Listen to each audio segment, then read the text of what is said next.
നമസ്കാരം. ഞാൻ ഡോക്ടർ സജികുമാർ, ഓച്ചിറ പരബ്രഹ്മ ഹോസ്പിറ്റലിലെ പീഡിയാട്രീഷ്യനാണ്. ഒരു കുഞ്ഞ് നടന്നു കാണാൻ ആരാണ് ആഗ്രഹിക്കാത്തത്? കുഞ്ഞുങ്ങളെ നേരത്തെ നടത്താൻ സഹായിക്കുന്നു എന്ന ധാരണ മൂലമാണ് മാതാപിതാക്കൾക്ക് ബേബി വാക്കറുകളോട് ഒരു മമതയുള്ളത്. പക്ഷേ സത്യത്തിൽ ബേബി വാക്കറുകൾ കുഞ്ഞുങ്ങൾക്ക് ഒട്ടും സുരക്ഷിതവും ഒട്ടും പ്രയോജനപ്രദവുമല്ല. ശരിക്കും വാക്കർ ഉപയോഗിക്കുന്ന കുഞ്ഞുങ്ങൾ നടക്കാൻ നന്നേ താമസിക്കുന്നതായിട്ടാണ് കണ്ടുവരുന്നത്.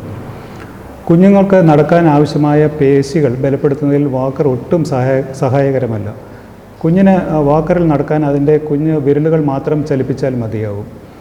ഇരിക്കുക, നിരങ്ങുക, മുട്ടിലിഴയുക, പിടിച്ചു നിൽക്കുക തുടങ്ങിയ ശരീരത്തെ നടക്കാൻ പ്രാപ്തനാക്കുന്ന പ്രവൃത്തികൾ തുടങ്ങുന്ന സമയത്തായിരിക്കും മാതാപിതാക്കൾ കുഞ്ഞുങ്ങളെ വാക്കറിൽ ഇരുത്തുക. ഈ പ്രാരംഭ പ്രവർത്തനങ്ങളിൽ പ്രാവീണ്യം നേടാത്ത കുഞ്ഞുങ്ങൾ നടക്കാൻ നന്നേ പ്രയാസപ്പെടും. 10ാം ക്ലാസ് പാസ്സാകാതെ കോളേജിൽ ചേരുന്ന അവസ്ഥയാണിത്. കുഞ്ഞിൻ്റെ ഇടുപ്പിലെയും തുടയിലെയും കാലുകളിലെയും പേശികൾ ബലപ്പെടുത്തുന്നതിൽ വാക്കറുകൾ ഒട്ടും സഹായം ചെയ്യുന്നില്ല. സ്വമേധയാ വീണും എണീറ്റും നടത്തം ശീലിക്കേണ്ടതിന് പകരം കൃത്രിമമായി സൃഷ്ടിക്കുന്ന രീതികൾ നടത്തത്തിന് തടസ്സം ഉണ്ടാക്കും. പിന്നെ വാക്കറുകൾ കുട്ടികളുടെ ചലനവേഗതയെ അപേക്ഷിച്ച് വളരെ വേഗത്തിൽ നീങ്ങുന്നവയാണ്.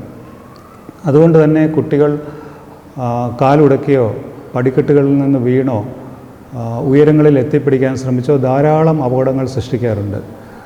കൂടാതെ കുട്ടികൾക്ക് എത്തിപ്പെടാൻ പാടില്ലാത്ത സ്ഥലങ്ങളിൽ വാക്കറിലൂടെ എത്തുന്നത് മൂലം പൊള്ളൽ, വിഷബാധ, വൈദ്യുതാഘാതം, മുങ്ങിമരണങ്ങൾ എന്നിവ ലോകത്തിൻ്റെ പല ഭാഗത്തും നടന്നിട്ടുണ്ട്. അതുകൊണ്ട് തന്നെയാണ് കാനഡ, ഓസ്ട്രേലിയ, ന്യൂസിലൻഡ് എന്നീ രാജ്യങ്ങളിൽ വാക്കറുകളുടെ വിൽപ്പന നിരോധിച്ചിട്ടുള്ളത് തന്നെ. അതുകൊണ്ട് കുഞ്ഞുങ്ങൾ നടക്കാൻ അവരെ പ്രോത്സാഹിപ്പിക്കുക, ക്ഷമയോടെ കാത്തിരിക്കുക, വാക്കറുകൾ ഉപയോഗിക്കാതിരിക്കുക.